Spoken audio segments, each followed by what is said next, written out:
In previous lecture, you studied about the equation of motion by integration method.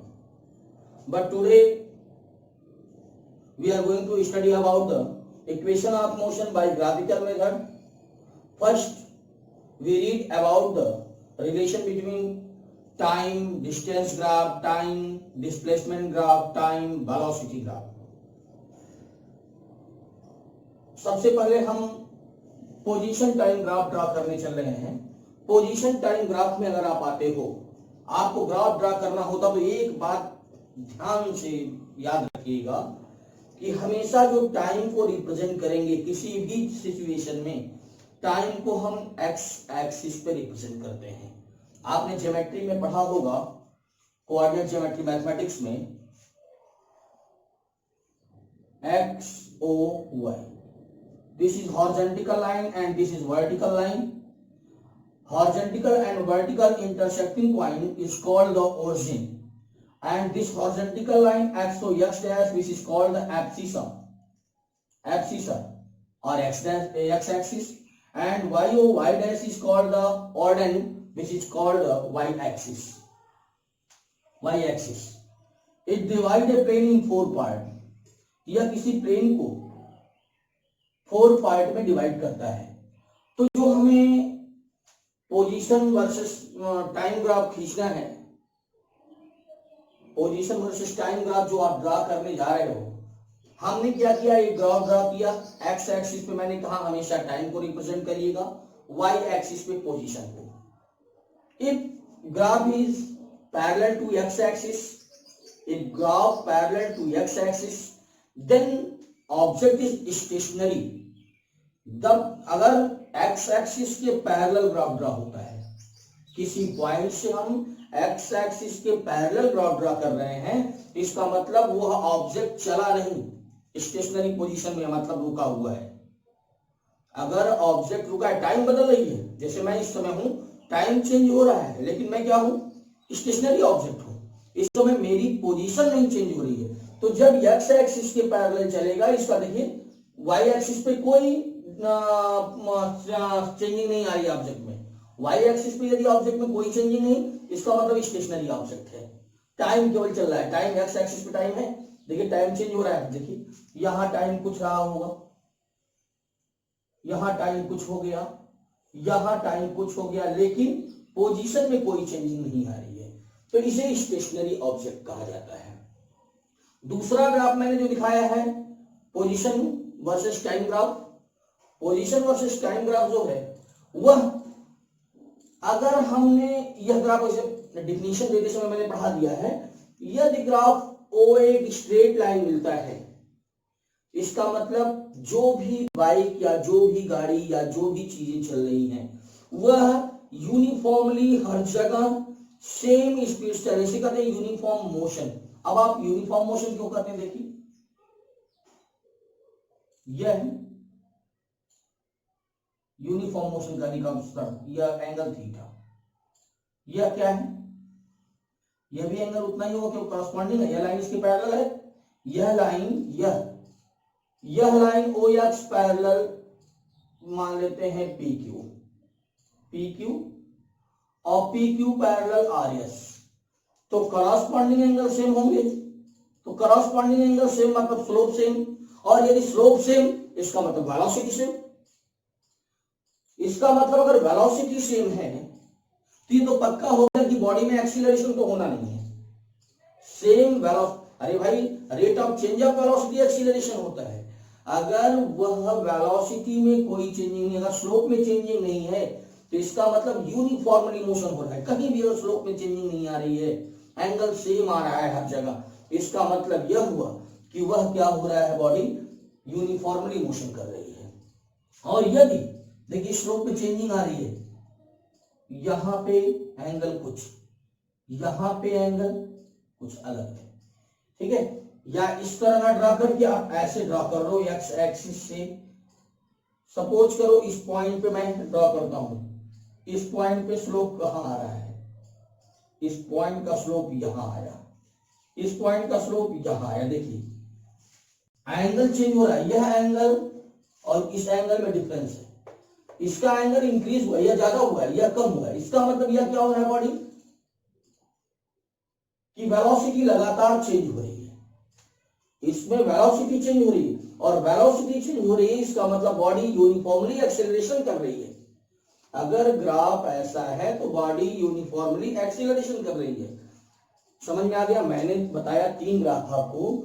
Stationery object है तो x axis के parallel, graph एक straight line दिखाई दे रहा है, इसका मतलब यूनिफॉर्मली मोशन है, एक्सीलरेशन नहीं होगा।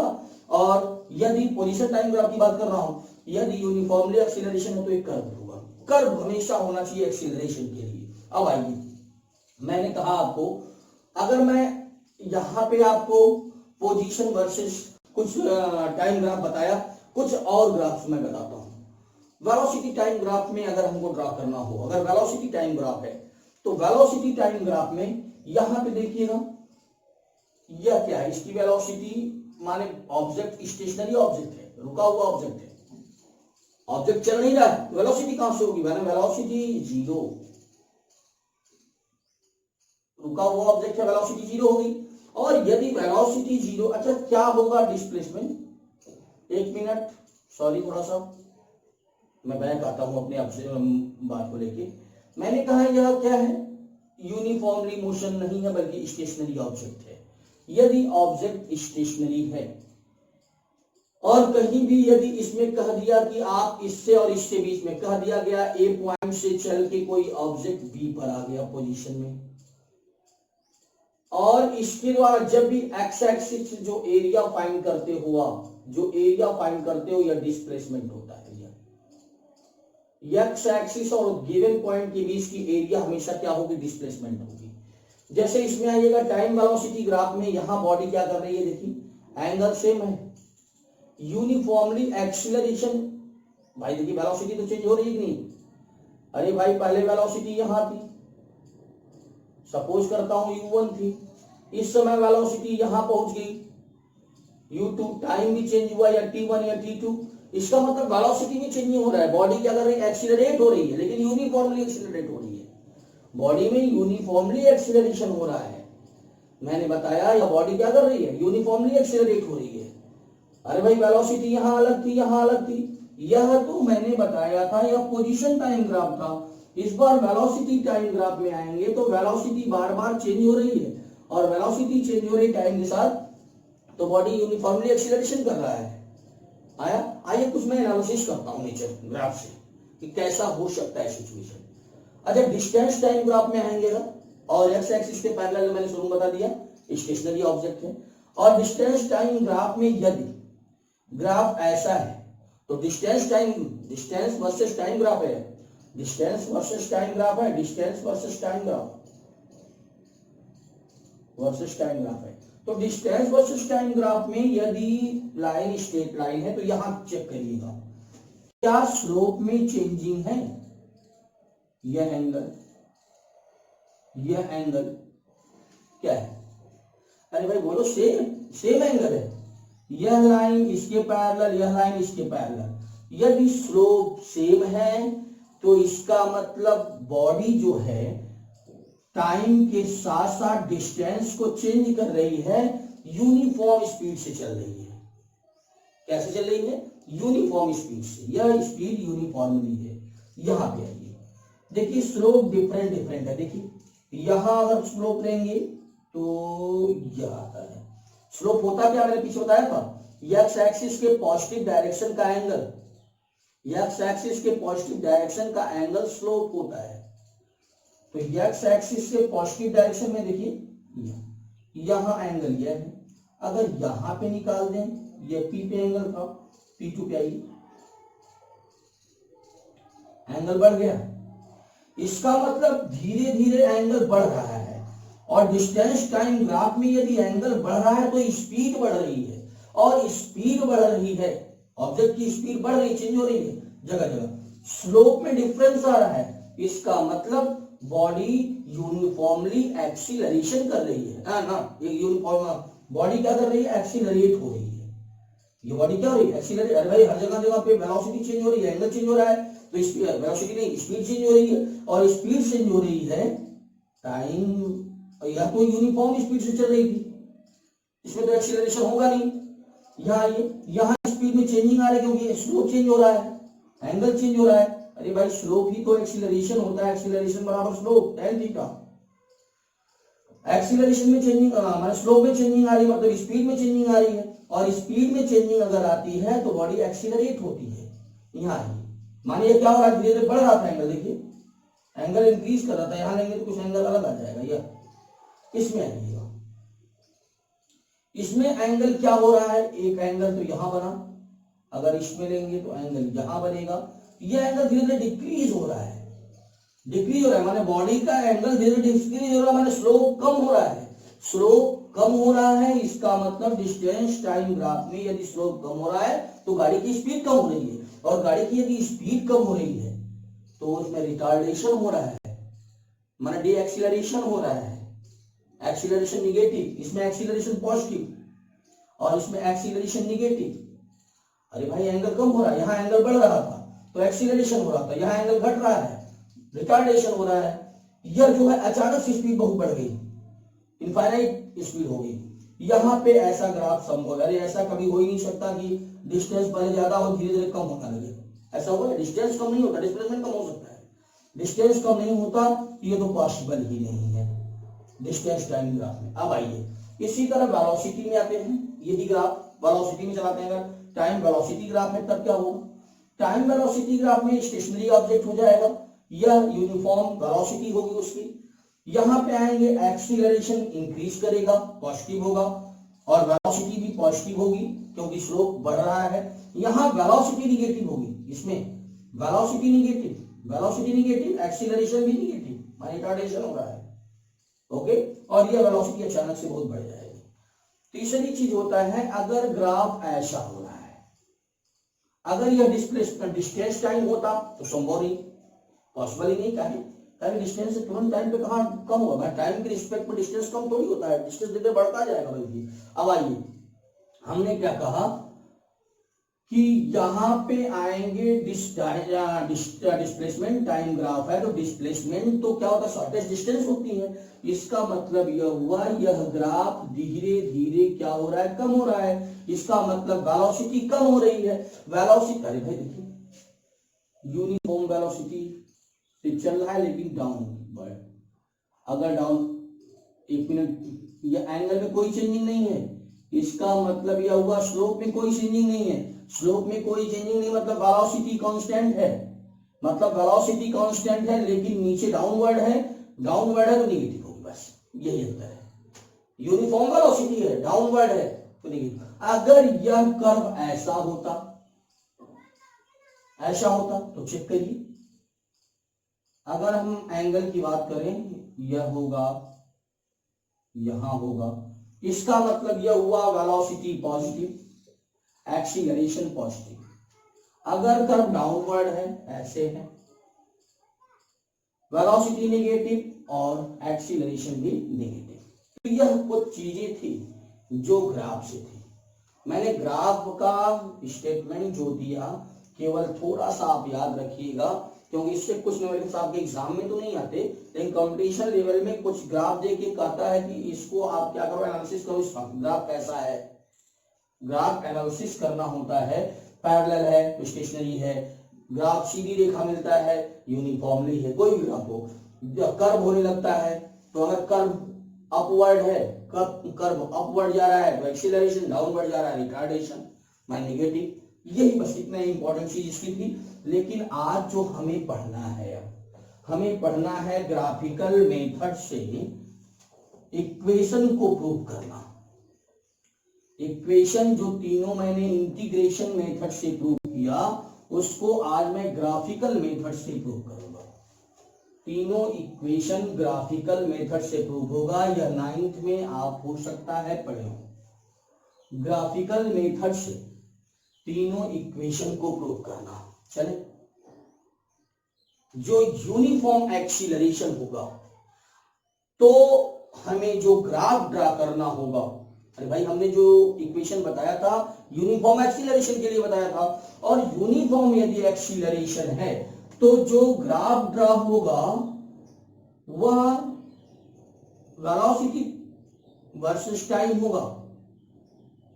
इस पे एक्स एक्सिस पे क्या रिप्रेजेंट करते हैं, टाइम, और वाई एक्सिस पे रिप्रेजेंट करते हैं वेलोसिटी। वेलोसिटी तो velocity versus time graph draw कर देंगे। याद रहे मुझे प्रूव करना है इक्वेशन, और वह इक्वेशन मोशन का यूनिफॉर्म एक्सीलरेशन के लिए होगा। एक्सीलरेशन कब होगा, जब वेलोसिटी क्या होती रहेगी, चेंज होती रहेगी। तो वेलोसिटी सपोज करता हूं एक कार यूनिफॉर्म वेलोसिटी ए से चलना प्रारंभ करती है। यूनिफॉर्म वेलोसिटी मतलब यह एक्स एक्सिस वाई एक्सिस जा रहे हैं यहां से, और आफ्टर टी टाइम यह पॉइंट बी पर पहुंच जाती है। इसका मतलब यहां वेलोसिटी चेंज हो गई। देखिए वेलोसिटी यहां हो गई, पहले वेलोसिटी इतनी थी, यू थी, इस बार वेलोसिटी कितनी हो गई, इस बार वेलोसिटी भी हो गई। ओके, ग्राफ समझ में आया कि नहीं? मैंने कहा यूनिफॉर्मली एक्सीलरेशन हो रहा है। देखिए एंगल में चेंजिंग नहीं, स्लोप कांस्टेंट। स्लोप कांस्टेंट का मतलब हुआ अगर स्लोप कांस्टेंट चल रहा है माने वेलोसिटी कांस्टेंट। वेलोसिटी कांस्टेंट मतलब हर जगह वेलोसिटी में समान चेंजिंग आएगी और इक्वल चेंजिंग आएगी, मतलब इक्वल यूनिफॉर्म एक्सीलरेशन। अब आइएगा हम चलते हैं टी टाइम में, ऑब्जेक्ट ए से चलता है, कोई ऑब्जेक्ट ए से चलता है, ये मतलब इनिशियल वेलोसिटी यू से चलता है, और टी समय बाद वह यहां से यहां तक का टाइम का एक्सिस है, एक्स एक्सिस में टाइम, टी टाइम में वह बी पे पहुंच जाता है, वी वेलोसिटी से।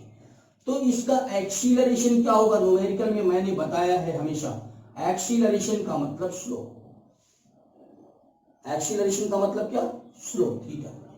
तो लिखेंगे acceleration is equal to slope, और स्लोप का फार्मूला होता है tan theta, a is equal to tan theta. अच्छा, यह a था, b था, c है, d है, सपोज कर देता हूं। तो tan थीटा बराबर फार्मूला क्या होता है, परपेंडिकुलर अपॉन बेस। यह फार्मूला आपने पढ़ा होगा।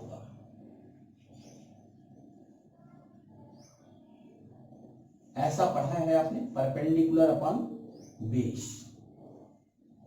आपने परपेंडिकुलर अपॉन बेस पढ़ा है। थीटा के लिए परपेंडिकुलर क्या है, फिगर में देखिएगा, थीटा के लिए परपेंडिकुलर है BC अपॉन बेस कितना है, AC। क्या BC की वैल्यू मालूम है क्या, BC नहीं पता है, लेकिन BD पता है। अगर हम BD में से DC माइनस कर दे तो हमको BC मालूम हो जाएगा। BC कब मालूम होगा, यदि BD में से DC को माइनस करेंगे। तो BD की वैल्यू कितनी है, BD minus DC upon AC की वैल्यू कितनी है, AC parallel OD and equal. तो इसका मतलब यह हुआ कि A is equal to BD की वैल्यू बोलिएगा साहब V माइनस DC की वैल्यू, वो A की वैल्यू की इक्वल है मानी U अपॉन T। मैं क्रॉस मल्टीप्लाई कर देता हूं, AT is equal to V minus U, या V is equal to U plus AT। पहला इक्वेशन सबको आ गया, मैंने ग्राफिकल मेथड से फर्स्ट इक्वेशन को प्रूव किया। दूसरे इक्वेशन पे आता हूं। दूसरे इक्वेशन पे आएंगे, कैसे प्रूव होगा, दूसरे में हमको डिस्प्लेसमेंट निकालना है। और मैंने ग्राफ में कुछ समय पहले बताया था, डिस्प्लेसमेंट का मतलब होता है area bounded by AB and x axis. AB रेखा और x एक्सिस के बीच जो बाउंडेड एरिया है उसकी एरिया निकाल देंगे तो डिस्प्लेसमेंट आ जाएगा। S is equal to area of figure ABDO को क्या लिख सकते हैं, इस ट्रायंगल की एरिया प्लस इस रेक्टेंगल की area. Area of right triangle ABC plus area of rectangle ACDO। देख लीजिए साहब, हमको इसकी एरिया निकालना है, इससे इसके बीच की एरिया निकालना होगा मुझे, तो मैं वही एरिया निकाल रहा हूं डिस्प्लेसमेंट में। S is equal to area of right triangle क्या होता है? Formula half base into altitude plus area of rectangle length into breadth. चलिए साहब, S is equal to half. Base कितना है? बेस देख लीजिए, बेस एसी कितना मैंने लिखा है नीचे टी। एल्टीट्यूड मतलब बीसी, और बीसी की वैल्यू कुछ समय पहले आपने निकाल लिया है, v minus you, plus length rectangle की टी इंटू ब्रेथ कितना u। तो आ गया yes is equal to 1/2t, और v की वैल्यू इक्वेशन फर्स्ट से पुट कर देते हैं। इक्वेशन फर्स्ट में v की वैल्यू कितनी है? u प्लस ए टी, फिर माइनस क्या है? u प्लस u से cancel. S is equal to half t into t square, a t square plus u t. दूसरा इक्वेशन आ गया। ओके, दूसरा इक्वेशन भी मैंने ग्राफ से प्रूव कर दिया। आते हैं हम तीसरे इक्वेशन पे। तीसरा इक्वेशन क्या होगा? तीसरे में भी मैं डिस्प्लेसमेंट ही निकालता हूं थोड़ा अलग तरीके से। डिस्प्लेसमेंट निकालना, यहां एक लॉजिक यूज कर रहा हूं। डिस्प्लेसमेंट निकालना है, इसका मतलब एरिया निकालेंगे। तो एरिया किसकी निकाल रहे हैं? ये ट्रेपेज में है, एरिया ऑफ ट्रेपेज। लेकिन भाई पी का ट्रेपेज यहां भी निकाल सकते थे ट्रेपेज में से, लेकिन यहां हमने अपना फार्मूला लाने के लिए ट्रिक रखा कि ये हमको इजी मेथड था, एक ट्रायंगल में एक रेक्टेंगल में डिवाइड कर दिया। इस बार मैं डायरेक्ट ट्रेपेज की एरिया निकालूंगा। Area of trapeze A B D O, S is equal area of trapeze होता है half sum of parallel side. Formula है sum of parallel side into height, बीच की distance. x is equal to 1/2।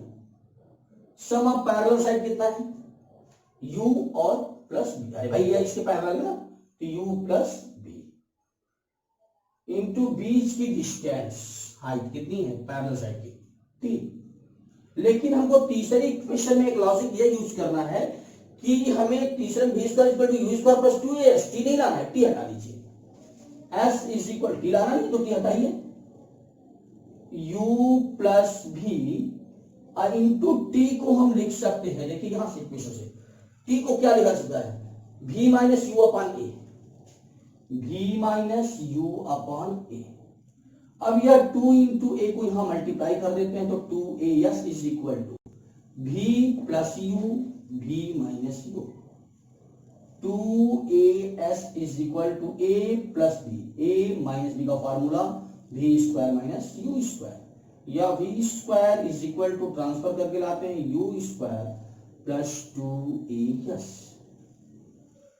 यह हमने तीनों equation uniformly motion का graphical method से प्रूव कर दिया। अब एक मेथड और है मैथमेटिकल मेथड, वो अभी 9th का है। आप कहेंगे तो प्रूव करेंगे, नहीं जरूरत नहीं, लीजिए आज ही प्रूव कर देते हैं उसको मैथमेटिकल, या रहने दीजिए अगले वीडियो में कर लेंगे। अब क्वेश्चंस कुछ आते हैं ग्राफ से, न्यूमेरिकल्स आगे बताते हुए, आगे का वीडियो छोटा हुआ उसी न्यूमेरिकल्स बताएंगे और मैथमेटिकली भी इसको प्रूव कर देंगे। तो हमें लगता है कि आपको ग्राफिकल मेथड समझ में आ गया होगा। एक्सीलरेशन निकालने के लिए स्लोप निकालते हैं और डिस्प्लेसमेंट